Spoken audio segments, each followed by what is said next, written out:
નમસ્કાર વિદ્યાર્થી મિત્રો, ગુજરાત ગૌણ સેવા પસંદગી મંડળ તરફથી 19 સપ્ટેમ્બરના રોજ આપણે સીસીઈનું જે રિઝલ્ટ આવેલું હતું, તેમાં ઘણા વિદ્યાર્થી મિત્રોને અસંતોષ હતો, ઘણા વિદ્યાર્થી મિત્રોને સંતોષ હતો. ત્યારબાદ વિદ્યાર્થી મિત્રો, જે ગુજરાત ગૌણ સેવા પસંદગી મંડળ છે તેના તરફથી એક સીસીઈના વિદ્યાર્થીઓ માટે એક નોટિફિકેશન જાહેર કરવામાં આવી છે. વિદ્યાર્થી મિત્રો, તો આપણે જોઈએ કે આ નોટિફિકેશનમાં શું છે. ત્યારબાદ વિડીયોમાં આગળ આપણે જોઈશું કે વિદ્યાર્થી મિત્રો હવે આગળ શું સ્ટેપ લેશો વિદ્યાર્થીઓ, તેમજ હવે માનો કે ગ્રુપ એ અને ગ્રુપ બીની પરીક્ષા આવશે મેઇન્સ, તો એ ક્યારે યોજાશે, તેમજ ઇનકેસ જો જીપીએસસી મુજબ રિઝલ્ટ આવશે તો ત્યારબાદ ક્યારે યોજાવાની શક્યતા છે. તો વિદ્યાર્થી મિત્રો છેક સુધી વિડીયોમાં બન્યા રહેજો, તેમજ વિડીયોને લાઇક કરજો અને સબસ્ક્રાઈબ કરી દેજો. વિદ્યાર્થી મિત્રો, તો ચાલો જોઈએ કે અત્યારે આ નોટિફિકેશનમાં શું છે.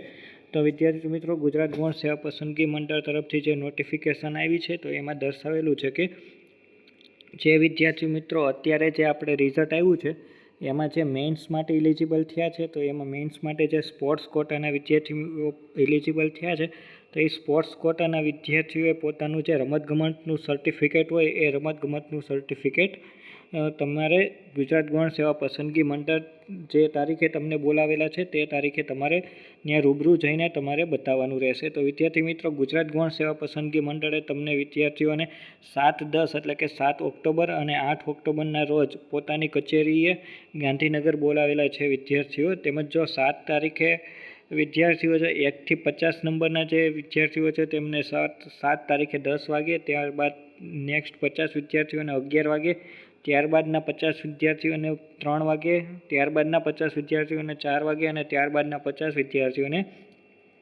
5 વાગે બોલાવવામાં આવેલા છે. એટલે ક્રમાંક નંબર 1 થી 250 નંબરના વિદ્યાર્થીઓને વિદ્યાર્થી મિત્રો 7 તારીખે બોલાવેલા છે અને 8 તારીખે 251 થી 561 નંબરના વિદ્યાર્થીઓને 8 તારીખે બોલાવેલા છે વિદ્યાર્થીઓ.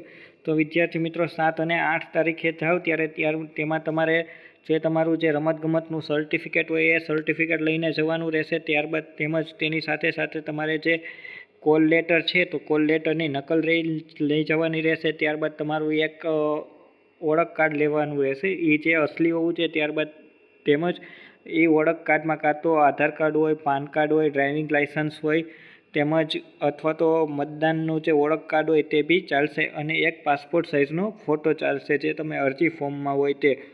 આ બધાની વિદ્યાર્થીઓ મિત્રો તમારે બે નકલ એટલે કે 2 સેટ તમારે લઈ જવાના રહેશે. અને તમારે 7 અને 8 તારીખે જેમાં તમારું નામ હોય તેમાં તમારે વિદ્યાર્થીઓ રહેવાનું રહેશે. અને આ પીડીએફમાં તમે નીચે જોશો તો તેમાં તમારે અલગ અલગ જે પ્રમાણનું તમારે સર્ટિફિકેટ હોય તેનું ફોર્મ છે એ ફોર્મની ઝેરોક્સ કરાવીને રહેવાની રહેશે.